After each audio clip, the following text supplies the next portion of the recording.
अस्सलाम वालेकुम प्यारे सुनने और देखने वालों, समरा रेमेडीज़ में आप सबको खुश आमदीद कहती हूँ और अल्लाह से उम्मीद करती हूँ कि आप सब खैरियत से होंगे। प्यारे सुनने वालों, आज मैं एक और वीडियो के साथ आप लोगों के सामने हाजिर खिदमत हूँ। हमारा आज का 12वां मौजू है बुर्ज हौत, आपके लिए ये महीना कैसा रहेगा। आपके जायचे का बिलाई यानी बैरून खाना सरगर्मियों से ताल्लुक़ रखने वाला हिस्सा अब गालिब कुव्वत हासिल कर चुका है। यूँ समझिए कि आपके साल पर दिन तलू हो गया है। अब आपको अपने करियर पर तवज्जो मरकूज़ करनी चाहिए। आपका करियर का सियारा मुश्तरी 13 सितंबर को रुजू से निकल आया था। टाइमिंग आपके हक में जारी है। आपका घरेलू अमूर का सियारा तारत भी इस माह जायचे के बिलाई हिस्से में है। अलावा अजीज 14 तारीख को ये रुजत का शिकार हो जाएगा। अब घरेलू अमूर को कुछ वक्त के लिए बलाए ताक रखा जा सकता है। फोकस करियर पर होना चाहिए। माली अमूर भी मुश्किल में नज़र आते हैं। आपका माली अमूर का सियारा मरीख पूरा महीना रुजत के आलम में गुजारेगा और 23 तारीख के बाद इसे मुखालफाना नजरात मिलना भी शुरू हो जाएंगी। माली अमूर में आपकी छोटी छोटी जज़ायात पर भी ध्यान रखना पड़ेगा, क्योंकि ऐसे वक्त में गलतियां होने का एहतमाम बहुत ज़्यादा हो जाता है। ज़्यादा मेहनत कीजिए, काहली से जान छुड़ाइए और इस शोबे के हवाले से मालूमात जमा कीजिए ताकि आपकी सोच वज़ा हो सके। आपके जीवन साथी का यह महीना माली एतबार से बहुत अच्छा जा रहा है। इसका फ़ायदा आपको भी पहुंचेगा या पहुंच सकता है। 23 तारीख के बाद माली अमूर में बेहतरी आ जाएगी, लेकिन मसाइल पूरी तरह ख़त्म नहीं होंगे। सेहत इस माह अच्छी नज़र आती है। सिर्फ एक सियारा आप पर मुखालफाना नजरात डाल रहा है। चांद भी वक्तन फ़वक्तन ये हरकत करता है, लेकिन इसकी रफ्तार इतनी तेज़ है कि मुखालफाना नजरात महसूस होने से पहले ही गुजर जाती है। जिस्मानी निज़ाम की तहीर के मामूलात के लिए यह महीना बहुत अच्छा है। जिनसी ताल्लुकात में एतदाल व एहतियात का महज खातिर रखें।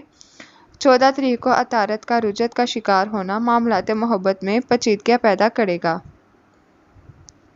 इस तारीख के बाद मोहब्बत के हवाले से कोई अहम फैसला करने से गुरेज करें।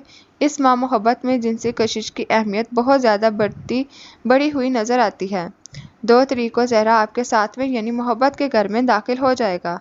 इससे इशारा मिलता है कि आपको किसी तरह का ताल्लुक इस्तवार करने का मौका मिलेगा। ताहम हर चीज़ को परफेक्ट देखने और इसमें से कीड़े निकालने के रुझान से होशियार रहें। नुक्ताचीनी मोहब्बत की सेहत के लिए मज़र होती है। दूसरों के और अपने मुफादात के दरमियान तवाज़ुन बरकरार रखने का चैलेंज अब भी बाकी है।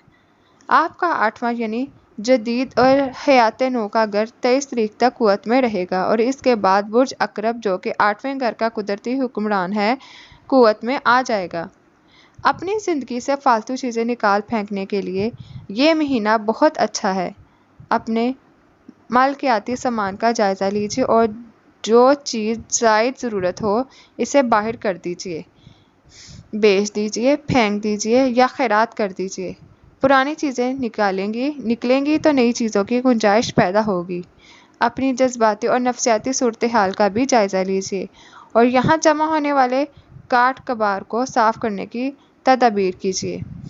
जो जज्बात आपके किसी काम के नहीं, वो नफसियाती पैटर्न आपके लिए नुकसानदेह साबित हो रहे हैं, इनसे निजात हासिल कर लीजिए ताकि आपकी ज़िंदगी की तजदीद हो सके। मुस्बत असरात के हामिल दिन 9, 10, 12, 18, 26, 27। मनफी असरात के हामिल दिन 6, 7, 13, 14, 19, 20। मोहब्बत के बेहतरीन दिन 3, 9, 10, 13, 14, 17, 18, 21, 22, 26। मालियात के लिए बेहतरीन दिन 1, 2, 4, 5, 11, 12, 13, 14, 19, 20, 21, 23, 28, 29, 30। करियर के लिए बेहतरीन दिन 4, 5, 13, 14, 19, 20, 21। उम्मीद करती हूँ आप लोगों को ये वीडियो ज़रूर पसंद आई होगी। लाइक शेयर ज़रूर कीजिएगा। मिलते हैं अगली वीडियो में, तब तक के लिए अपना ख्याल रखें। अल्लाह हाफिज़।